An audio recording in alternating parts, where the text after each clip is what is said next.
Hi hello மக்களே, இந்த வீடியோவில் புடலங்காய் ரிங்ஸ் தான் வந்து பண்ண போகிறோம். ஸோ இது வந்து ஒரு ஹெல்த்தியான ரெசிபி அண்ட் சீக்கிரம் செய்யக்கூடிய ஒரு ஸ்நாக்ஸு. ஏன்னா குழந்தைங்க நார்மலாக வந்து வெஜிடேபிள் சாப்பிட்றதில்ல, அவங்கள சாப்பிட வைக்கிறதுக்கு ஒரு சின்ன வழி தான் வந்துட்டு இந்த மாதிரி செஞ்சு கொடுக்கறது. ஏன்னா என்னோட குழந்தை வந்து பார்த்திங்க அப்படின்னா புடலங்காய் சாப்பிடவே மாட்டாங்க. இந்த மாதிரி செஞ்சு கொடுத்தோன்னா சாப்பிடுவாங்க. ஒரு முழு புடலங்காவை ஃபஸ்ட்டு நான் ஸ்கின்னை மட்டும் ரிமூவ் பண்ணிக்கிறேன். ரிமூவ் பண்ணிவிட்டு வாஷ் பண்ணி எடுத்துகிட்டு வந்துடுங்க. அதுக்கப்புறம் இந்த மாதிரி ரவுண்டாக வந்து கட் பண்ணி வச்சுக்கோங்க. உள்ளே இருக்கிற சீடெல்லாம் எடுத்துட்டு உள்ளே இருக்கிற சீடை வந்து செடிகளுக்கு போடுங்க. ரொம்ப நல்லா பூ பூக்குது. நான் வந்து என்னோடய ரோஜா செடிக்கு வந்து போட்டுட்ருக்கேன். இந்த மாதிரி குட்டி குட்டியாக ஸ்லைஸ் பண்ணி எடுத்துக்கோங்க. இப்போ நம்ம வந்து பேஸ் ரெடி பண்ணிடலாம். அதாவது இந்த மாவை வந்து எடுத்து போடுறதுக்கு 1 கப் கடலை மாவு, 1/4 கப் அரிசி மாவு, 1 ஸ்பூன் மிளகாத்தூள். ஓகேவா? இது எல்லாத்தையும் முதல்ல வந்துட்டு ஒரு பவுலில் மிக்ஸ் பண்ணிப்போம்.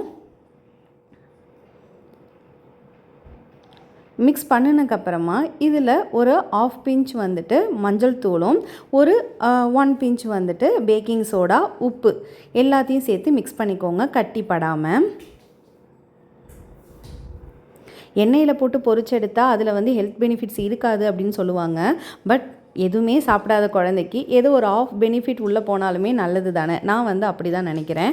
ஏன்னா புடலங்காய் சாப்பிடாமலே இருக்கிறதுக்கு ஏதோ ஒரு வகையில் புடலங்காவை செஞ்சு கொடுக்கறது வந்து நல்லது. வேறு ஏதாவது இந்த மாதிரி டிஃப்ரெண்ட்டான ரெசிபி இருந்துச்சு அப்படின்னா கண்டிப்பாக நீங்கள் வீடியோவில் பார்ப்பீங்க. அதனால் மறக்காமல் வந்து சேனலை வந்து சப்ஸ்கிரைப் பண்ணி வச்சுக்கோங்க. ஸோ தேவையான அளவுக்கு முதல்ல தண்ணி ஊற்றி மிக்ஸ் பண்ணிவிடுங்க. அப்புறம் தண்ணி தேவைப்பட்டால் ஊற்றிக்கலாம். ஏன்னா ஒவ்வொரு மிக்சிங்க்குமே வந்து தண்ணி டிஃப்ரெண்ட்டாக இருக்கும். அதனால் நான் அளவு சொல்லவே இல்லை. ஸோ இந்த கன்சிஸ்டன்சி, அதாவது இப்போ மேலே எடுத்து விட்டோம் அப்படின்னா கீழே விழுகிற மாதிரியான ஒரு கன்சிஸ்டன்சியில் வந்து மிக்ஸை வந்து ரெடி பண்ணி வச்சுக்கோங்க. அவ்வளோதான். இப்போ வந்துட்டு மாவு ரெடி ஆகிடுச்சு.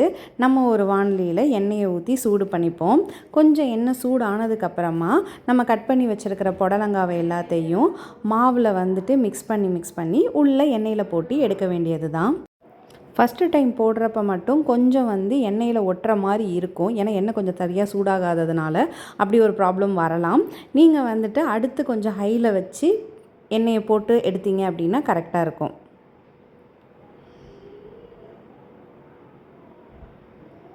நீங்களும் உங்கள் குழந்தைகளுக்கு இந்த மாதிரி செஞ்சு கொடுத்துட்டு எப்படி இருக்குது அப்படிங்கிறத எனக்கு கமெண்ட் செக்ஷனில் சொல்லுங்கள்.